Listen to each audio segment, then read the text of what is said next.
I want to take the opportunity now to introduce a gentleman that I have come to know over the last 2 years. You know, as we all know, we had a very vibrant election cycle for the 2014 election.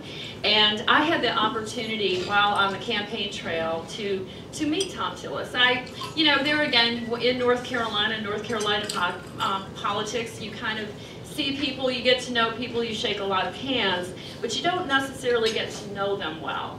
I had the opportunity to meet and really get to know Thom and his wonderful, beautiful wife, Susan, who was out on the campaign trail just as much as he is. He was out at one end of North Carolina, Susan was out on the other, and she did a fabulous job. She's an amazing woman.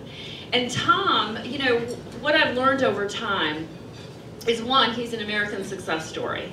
You know, he's someone that brought himself up through the channels on his own and made it to the top. You know, becoming part of an incredible leadership team at PricewaterhouseCoopers, and really a leader there, but then moving on to the House of Representatives in North Carolina, coming to the forefront, changing the majority from Democrat to Republican. I think what in the House there was at least over 20 years before they had the majority. But then of course winning the majority in the Senate as well put Republicans in North Carolina in the forefront, and that was really the first time since Reconstruction. I mean, we've seen a real transformative time in North Carolina, and Thom was part of that. As Speaker of the House in the North Carolina House, he really led his other fellow members. He was a voice of leadership, he was a voice of strength. One of the things that I've learned, we are working on some efforts right now together, representing Fort Bragg. That's a huge responsibility for me. And we have some issues there with a dismantling of the 440th Airlift Wing that we feel very strongly is a little short-sighted in that initiative by the Air Force. So we've been working closely on that. He's so sensible and pragmatic, and I just think that he is going to be a huge leader in the Senate moving forward. I know that we will continue to work together on so many different issues, and I just really I welcome the opportunity for all of you to get to know Thom. And with that, please let's welcome Thom Tillis.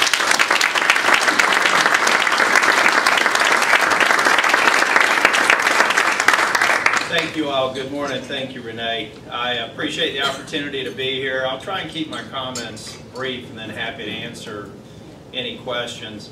I was just, when I was in the line getting some food, I mentioned to somebody I was glad to be back in D.C. where I could get some rest, because things move a little bit slowly here.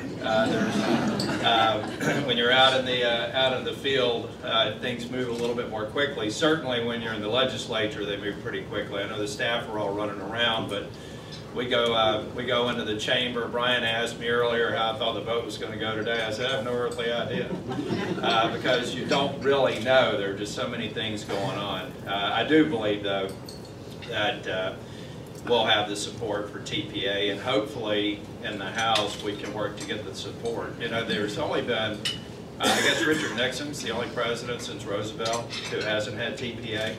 If we don't take the opportunity to get TPA now, we won't have it if we have a Republican president in 2017. It'll be structurally impossible to get it done. And this is a 6-year agreement, so I hope everybody, you know, I come from a state where trade agreements were devastating in the short term. But we ultimately have to get them done if we really want to be a serious global player in trade. So hopefully we'll be able to get the folks together. The House, I'm still kind of a House person, having been in the North Carolina legislature. It's a little bit crazier, a little bit harder to kind of get things lined up, but I have a great affinity for House members, and particularly Renee and the work that she's doing over there. The Senate, I was asked to talk a little bit about my thoughts on the Senate, I usually get the question of what surprises you most about the Senate. I think it's the understanding when you get here that the absolute finite capacity of the Senate. In North Carolina, you were only limited by how long you were going to make people work and how many days a week. And you could use that sheer threat to get a lot more done by Thursday afternoon if you made it clear to them you'd work all the way through Saturday night if that's what it took to get what you wanted to get done that week. You don't really have that device here as a leader. There's a finite capacity, and the minority does a masterful job of burning every single minute of daylight if they're trying to slow things down or prevent you from moving forward very quickly. So it really means that you have to be disciplined and spend a lot of time stacking up the things that are most important just so that you can make progress. And I know it's maddening to the House to see just how slowly things move, but I also believe it's necessary.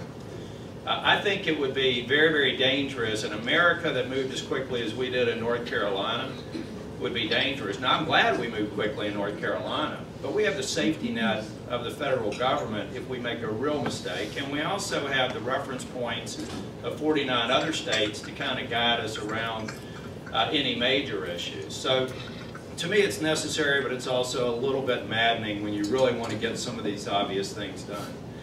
Just by way of update, and for the good work that we did down in North Carolina, I have to congratulate my governor and my legislators down there. We left them with a $400 million surplus on the general fund budget. That's after we cut $2 billion in annual taxes over the last 3 years. We also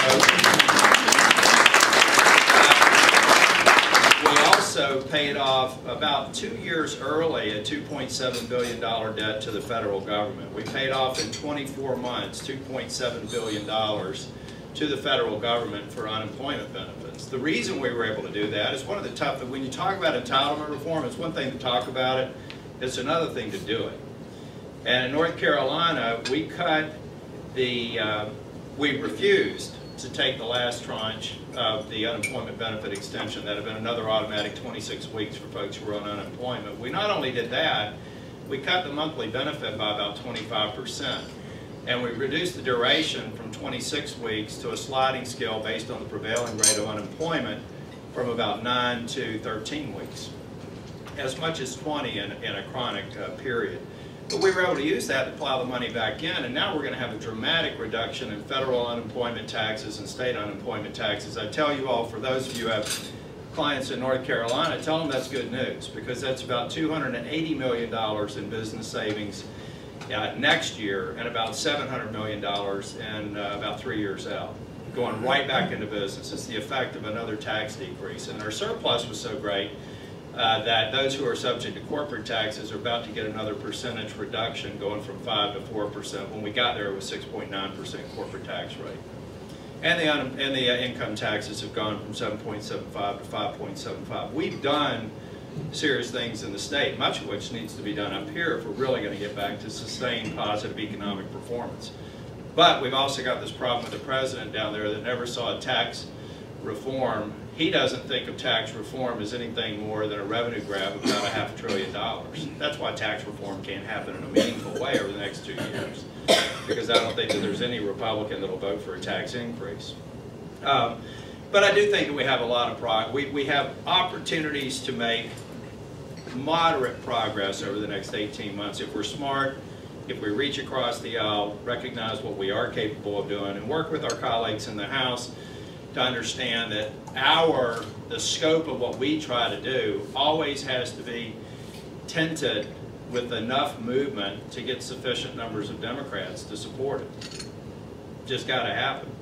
Or another way of looking at it, when the House looks at what the Senate's doing, ask yourself, how could I get 261 House members to vote on this bill? Roughly the percentage equivalent of 60 votes. Or, how can I get 290 votes to override a veto? Suddenly, the hill that we have to climb in the Senate doesn't seem so challenging. So I think those are almost unachievable numbers on the House side. Let's see, I think going back to energy exploration, boy, I hope that we see Keystone Pipeline a couple more times in some kind of bills. I can't wait to get to the appropriations process so that we can start making some progress on regulatory reform.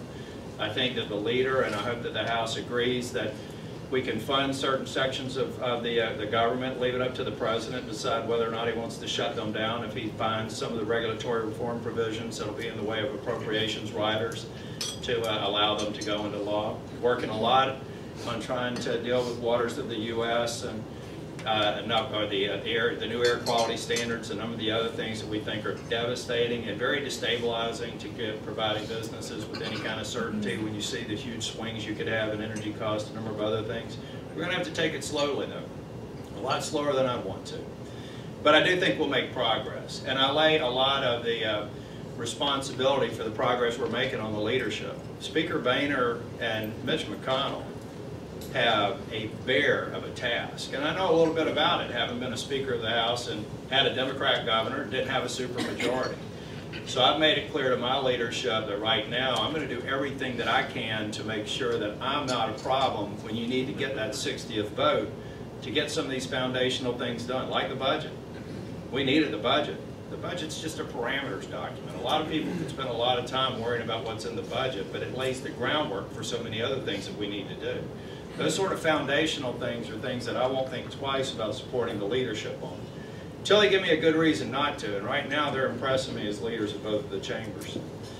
So I think for those of you that are asked, the press asked me, for those of you who may have an interest in North Carolina or may think that for whatever reason, because of my staff or because of my professional background, that you have suggestions for me, keep them simple. I told everybody, I told the press a couple of weeks ago, my goal is to be defined as one of the most effective and intensely boring members of the U.S. Senate.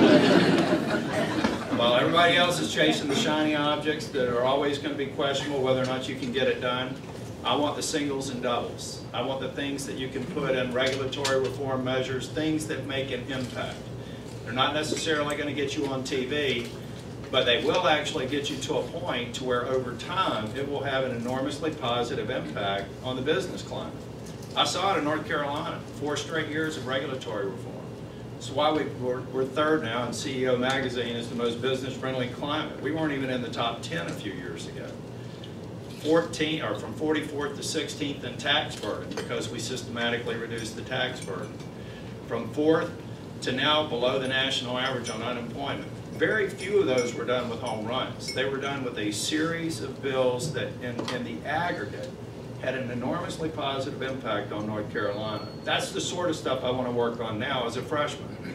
And then support all the big bills that the senior members will run, and I'll just go in there and try and make them better through suggestions on amendments or through measures that are just simply focused on these singles and doubles. Last thing, there's some folks in the room that I've seen for the past couple of years. Some of them supported me early in the campaign, and I appreciate it. It was a close race, but I had a person in the press say, "At what point did you think you were going to win?" I said, "The day I filed." I mean, honestly, was somebody actually going to a race where you knew over $100 million was going to be spent, you were going to be absolutely bludgeoned and say, "Hey, maybe we'll even win." So, but I was convinced that we were going to win because we did the homework here to gain the support. And I knew that if those who had pledged support to us came through, that we would have the funding and we would have the broad base of support that we needed to win. So the outcome was not at all a surprise to me. In fact, losing would have been a big surprise. But now I want to get up here and work with the leadership and work to make this Congress function again, get rid of the dysfunction, get rid of some of the partisanship, and get the country back on track. And I'm happy to answer any questions.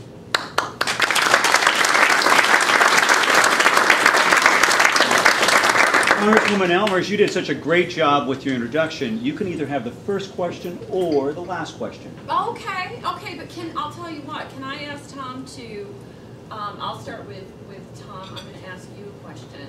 Can you just tell everyone here about how you kind of made it up through North Carolina, starting back when you decided to go to school and what your experience is? Because I just, again, you are an American success story. Well, and actually, the folks representing Price Waterhouse, you may be able to help answer a question that I don't know the answer to. But I went to high school in Nashville, Tennessee, graduated 14th out of a class of about 500 kids.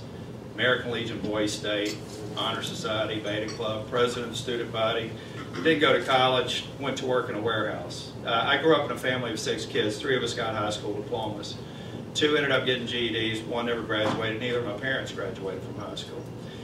So we were in this sort of, you go to high school, you get a degree, and you go to work. I was going to go into the Air Force. I'd actually been in delayed entry. I swore the oath to the Air Force and to the country in January of 1978, had an honor, and it was off for delayed entry for June of that year. A month before that, had an automobile accident, got an honorable discharge, had to have hand surgery and other things. So I found myself working in a warehouse, and about 6 months into it, I realized I'd done something horribly stupid. You know, I should have leveraged all that I had going for me to go to school. There's no question I could have gotten a scholarship. But that was just not our way of life. So over the course of over the course of 19 years, I went to 2 technical schools: Nashville State, Chattanooga State, University of Tennessee, Chattanooga, Georgia State University, and ultimately University of Maryland University College. At the age of 37, I got my degree. I was admitted to the partnership at the age of 36, about a year and a half before my degree at Price Waterhouse. And the question to the PW people, I just don't know how many non-degree people have made partner, but I need to get that. It may be a good number. I never met it. Yeah. I never met anybody. I'm sure there were 1 or 2 back in the day, but no, it was just because I focused on high-tech sector. I was able to be fair. In the mid-'80s, mid-'90s, my career moved up so quickly in terms of comp. It never made business sense for me to quit my job and go back to school full-time. So I raised a couple of kids and got the degree, and then I moved in. The reason I'm here right now really is because of a mountain bike trip. I'm an avid single-track mountain biker, and when I moved down from Northern Virginia to Charlotte, I did a typical management consulting proposal to the town of Cornelius to try and use 20-acre tract of land that they had that was not planned for development to create a environmentally sustainable single-track mountain bike trail. They hoodwinked me and said, "That's a great presentation. You know, if you come and volunteer on this Park and Rec Advisory Board, you probably got a good chance of getting that done." So a year and a half I was there, and I was fighting for that trail. Didn't get it. There was a guy, a particularly problematic person on the town council that I came across because I was trying to get an at-risk youth and seniors facility built in the town for pennies on the dollar, the way we'd structured it with a nonprofit. He killed it because he said it wasn't the appropriate role of government. He was a conservative who went on into the legislature, and 4 years later, after a 2-year stint on the town board and then a 1-year stint as president of a PTA, I challenged a 2-term Republican incumbent to go into the legislature in 2006. We beat them by a 2-to-1 margin. And I came in as a freshman. We were in the minority.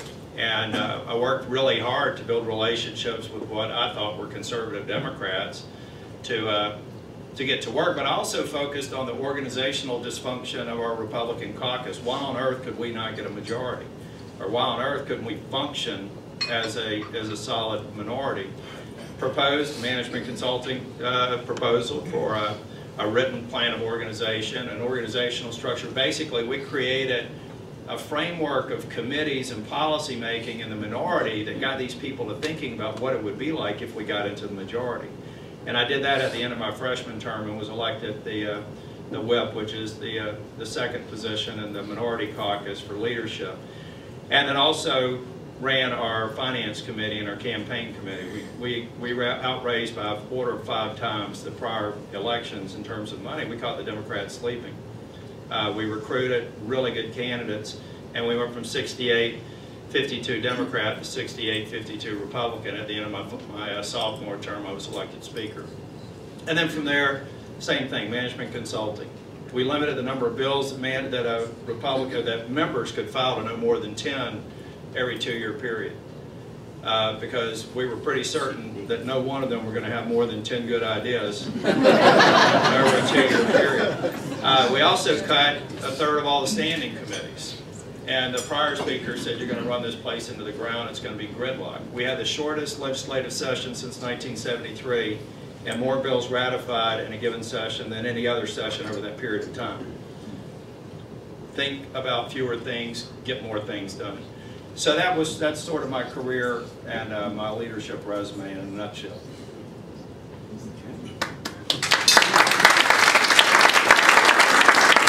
And I really would like to find out about that PW partner question. Memo to follow. Any other questions?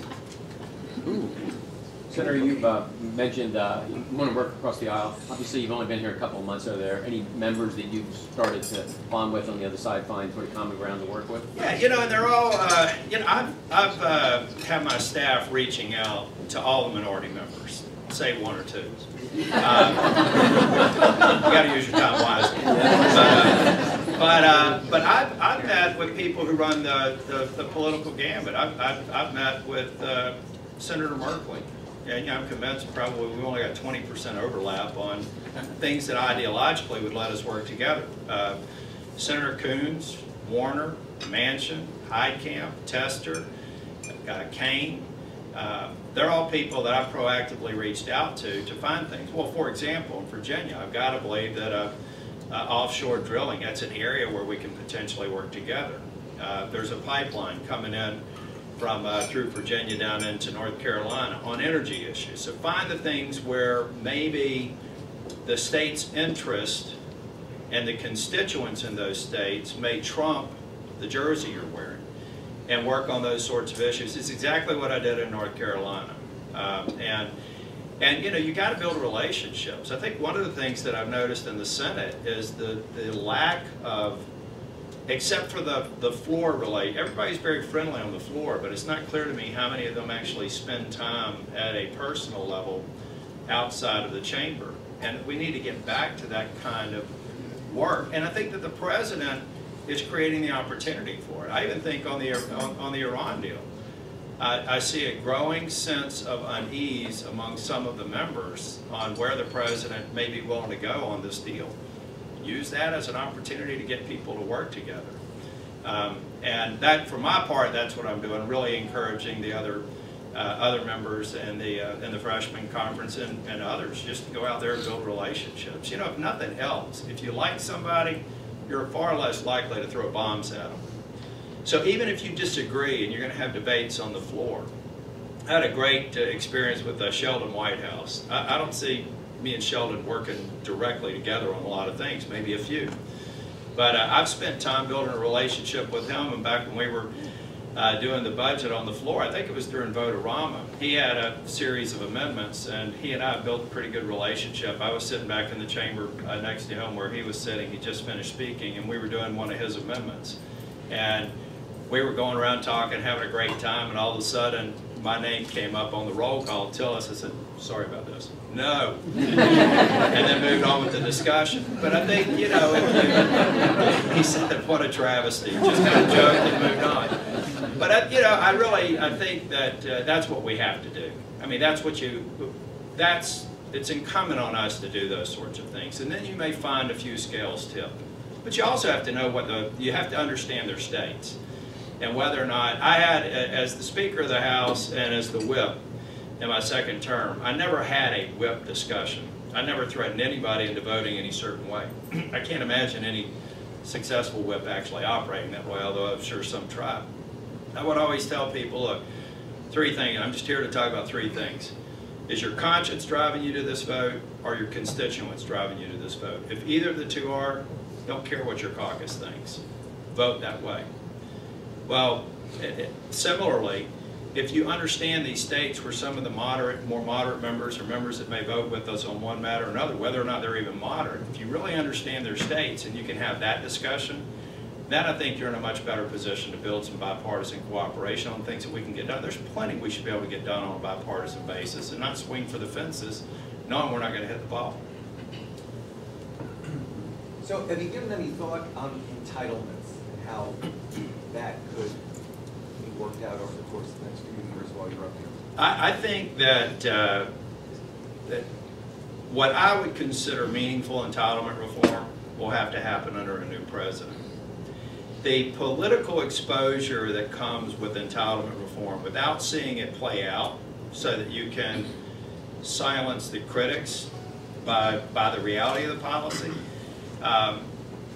You have to have that environment in place. This president would not, just as this president will not allow meaningful tax reform so that you can simplify things. Even if we were just talking about simplifying, keep the revenue where it is, maybe not even cut where some of us may want to be, this president's not prepared to do that. So why on earth would you go through all the challenges of doing tax reform in the way that I describe it? Now, we will do tax reform, probably small R, changing a few things over the next year or two.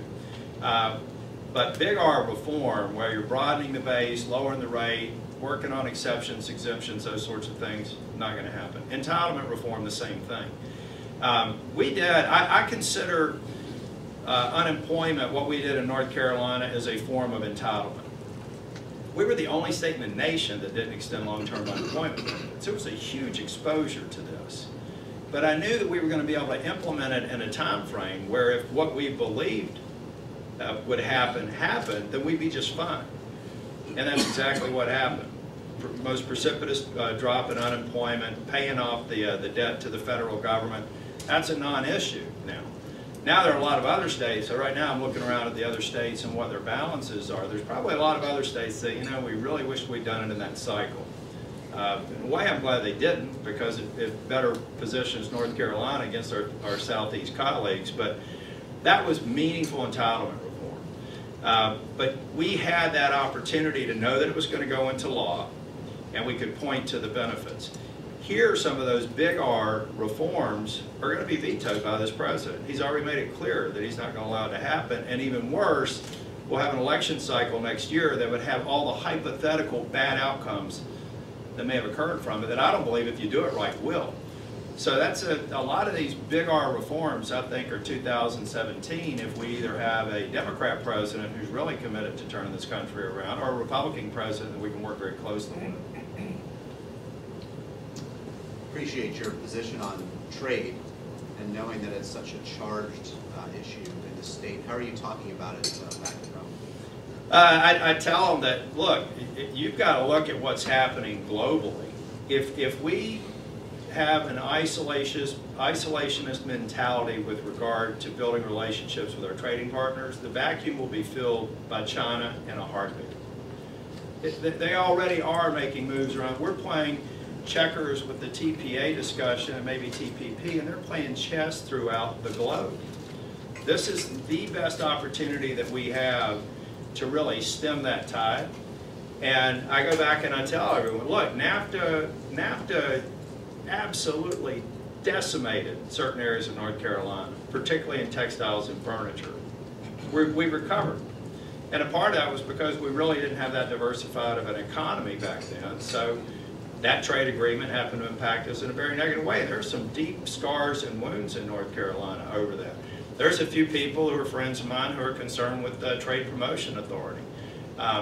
There are ones who share Senator Portman's concerns, as do I, around currency manipulation, but I think that we can take steps to get to there outside of the TPA.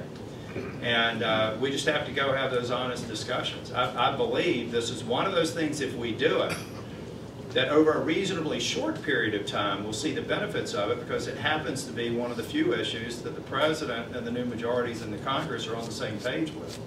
But if we miss this opportunity, there will be no TPA for the next president, and we will fall very far behind in terms of trade over the next 6 years.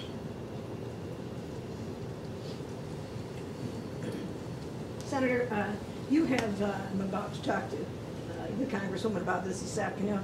You have a physician in Apex, North Carolina, who's one of the leaders in the nation in thinking through how small physician practices can survive in the heavily regulated system that the president has put in place. He's very thoughtful. He's a remarkable guy. He's having influence nationally, but you and your staff need to know about him so that we can change the law so that health savings accounts can make payments to these kinds of plans, and ultimately Medicaid and Medicare should be free to do that as well. So I'll talk to your staff more about that in detail. His name is Dr. Forrest, Brian Forrest, and he'll be in. He's a great guy. He saves 40% in overhead by not taking insurance. Mhm. Provides remarkable care. It's really the ultimate in patient-centeredness and getting the government out. So it's an initiative worth knowing about. It's growing in other states, Washington, Florida, Georgia. So it's one that I'm intent on following and supporting so that we can go forward in health with at least some of the pieces that have always made our system remarkable. And by the way, I know, I think y'all were saying Bill Cassidy, Dr. Cassidy, Dr. Senator Cassidy is going to come here and talk about healthcare reform. You know, I have, that's an area where my position on when we should provide the Republican solution has changed. I was one of the people beating the table saying we need to get out there and get it out now. But now I actually see some wisdom in coming closer to when the King v. Burwell decision is made, because there's no certainty which side the Supreme Court is going to come down on it. Whatever we do in the interim is going to have challenges. This is trying to manage our way out of a crisis that was created by this monster we call the Affordable Care Act, or Obamacare. But the last thing we would want to do is put forth a transition strategy that some people would say, well, this is the Republican solution. This is not the Republican solution. This is a solution to working through a transition that could take 1.5 years or 2 years to fully implement, to get people off of the Affordable Care Act, back onto private policies, etc. So I'm now in that camp saying we got to have one. It's got to be timed well with the decision, particularly if it goes against the federal government. And we have to be prepared to roll it out. We also have to be prepared to work with states who may be tempted to take what the president would offer them, which would further entrench Obamacare. But it's something that I think we're rightly waiting a little bit before we roll that out. And all that kind of weaves into healthcare reform that makes sense. Drive the cost and complexity. It never ceases to amaze me. $1 billion in North Carolina was spent for a system that does nothing but track Medicaid payments. $1 billion that does nothing but track Medicaid payment. If that doesn't suggest an inherent level of complexity in Medicaid, I don't know what does. There have got to be better ways to do it, free up more money to provide care and less money to provide the system. One last question.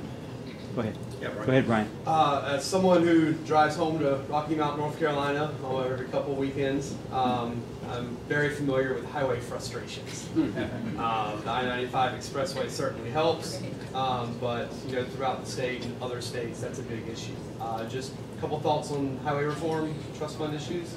Well, a part of one thing that, at least in North Carolina, we've done a better job with trying to get more money into roads within the state. We've got the second largest road network of any state in the nation, behind Texas, because unlike a lot of other states that took the roads from the counties and then gave them back after the Great Depression, we kept them. So we have all kinds of transportation challenges there, and we only have really one source of revenue, meaningful source of revenue, in the gas tax. We're going to have, I think we'll do the extension here and then come up with a permanent fix later on. Senator Hatch says he has a good solution and a way to pay for it. We're looking forward to the second half of that discussion. But again, when you provide, if you think about the economic impact that having sustainable and defined and long-term sources of revenue for infrastructure, it will have a good, sustainable economic stimulus. That's why I think we have to spend the time to get it right, stop living paycheck to paycheck, so that you can be a lot more strategic about your road building versus patch it here and patch it there. And so I'm a big supporter of getting something done. It'll never be right. Everybody wants more roads. I tell everybody in North Carolina, we need more roads, we need more roads, we need more roads, and you need to cut that gas tax. How does that work? But we also have to recognize that the gas tax is not a reliable long-term source of revenue for roads. We need to come up with alternative strategies. I, for one, think that if you can accelerate some roads through tolling. We passed a law in North Carolina that does not allow you to back toll an existing road corridor. If, however, you want to build additional lanes and have hot lanes or have some other revenue source for it, we've got to look at it. I had down in North Carolina, in the legislature, we authorized a managed lane project right through my district. Almost 30 miles of roads that'll have 2 general purpose lanes and 2 hot lanes. And a lot of people don't realize it's not about just the source of revenue, it's how you manage traffic flow through some of these major urban corridors. It's not just about the revenue. It's a very different way of managing the flow. And if you want to see a real testament to coming up with different ways of managing the flow, take I-95 out of this place. It is crazy. You just can't build enough lanes. If you don't come up with a different way to manage the flow and traffic patterns, then you just can never build enough lanes in these high-growth urban centers. So we've got to work on getting the highway bill done, come up with a longer-term fix, but also start looking at how we're going to backfill a declining source of revenue with a sustainable source of revenue, or we're always going to be having this discussion.